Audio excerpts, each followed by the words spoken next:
Halo, selamat pagi semuanya. Salam sejahtera untuk kita semua. Pada kesempatan ini kita bertemu kembali untuk membahas satu materi muatan bahasa Indonesia, yaitu teks eksplanasi. Sebelum kita membahas lebih lanjut mengenai teks eksplanasi, mungkin di antara kalian banyak yang bertanya-tanya, apa itu teks eksplanasi? Lalu, apa fungsi teks eksplanasi? Mengapa kita perlu mempelajari teks eksplanasi? Apa ciri-ciri teks eksplanasi? Semua pertanyaan itu akan kita bahas pada kesempatan kali ini. Silahkan simak penjelasannya. Teks eksplanasi merupakan teks yang menjelaskan sebab akibat suatu fenomena, baik itu peristiwa alam, ilmu pengetahuan, sosial, budaya, dan lainnya. Teks eksplanasi berisi fakta yang dapat menjawab pertanyaan tentang bagaimana dan mengapa suatu fenomena terjadi.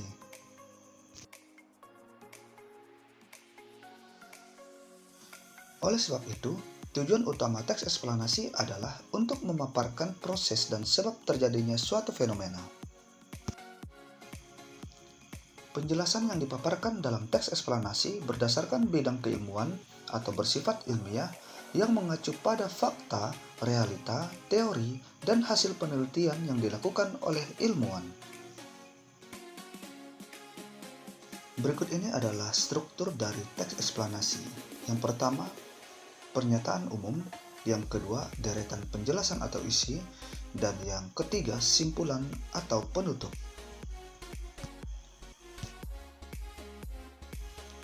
Pernyataan umum atau pembuka. Pada bagian ini menjelaskan mengenai latar belakang dan tinjauan umum topik yang dapat berupa definisi, klarifikasi, sejarah, dan asal-usul. Bagian dalam teks ini berupa gambaran secara umum tentang apa, mengapa, dan bagaimana proses peristiwa alam terjadi.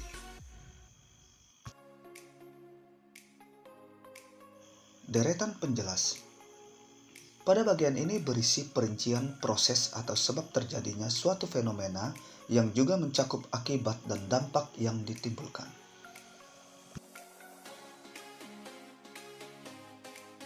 Simpulan. Pada bagian akhir teks terdapat tanggapan penulis dalam menyikapi fenomena berupa pernyataan reflektif yang bersifat umum. Setelah mengetahui struktur teks eksplanasi, kita juga perlu mengetahui ciri-ciri dari teks eksplanasi. Yang pertama, ilmiah. Fenomena yang dijelaskan dalam teks eksplanasi berdasarkan konteks ilmiah, yaitu berupa fakta, realita, teori, dan penelitian. Penjelasan tersebut dapat berupa sejarah, klasifikasi, atau definisi. Kedua, logis. Penjelasan fenomena dalam teks eksplanasi bersifat logis dan teoretis. Ketiga, objektif. Penjelasan dalam teks dapat disertai argumen yang bersifat objektif dengan didukung teori yang relevan, sehingga dapat pula dijadikan rujukan yang valid. Keempat, bukan teks eksposisi. Teks eksplanasi tidak bertujuan memengaruhi pembaca, tetapi memaparkan fakta berdasarkan bidang keilmuan. Kelima, bukan teks prosedur. Teks eksplanasi menjelaskan proses yang alami, tidak disadari, dan melalui jangka waktu yang panjang. Berikut ini langkah-langkah atau cara menulis teks eksplanasi. Yang pertama, menentukan topik. Tentukan fenomena alam, sosial, atau budaya yang ingin kamu sajikan. Misalnya proses terjadinya pasang surut air laut. Yang kedua, membuat rancangan kerangka. Buatlah kerangka karangan berdasarkan struktur teks eksplanasi, yaitu identifikasi fenomena, penggambaran rangkaian kejadian, dan ulasan. Tahap selanjutnya yaitu mengumpulkan referensi. Cantumkan fakta dan data yang kamu kumpulkan pada bagian penggambaran rangkaian kejadian. Selanjutnya, mengembangkan teks. Kembangkan kerangka hingga menjadi sebuah teks eksplanasi yang utuh. Yang terakhir, menyunting teks. Periksa dan baca kembali teks yang telah kamu buat. Suntinglah jika ada kalimat yang tidak sesuai atau kesalahan dalam penulisan. Untuk memahami mengenai penjelasan tentang pengertian, struktur, ciri-ciri, dan cara membuat teks eksplanasi, mari kita lihat teks eksplanasi yang sudah disajikan berikut ini. Budaya Indonesia. Budaya adalah warisan leluhur turun-menurun dari nenek moyang yang mesti dilestarikan. Tak hanya identik dengan hal tradisional saja, budaya juga mencakup makanan, pakaian, bahasa, adat istiadat, dan kesenian khas.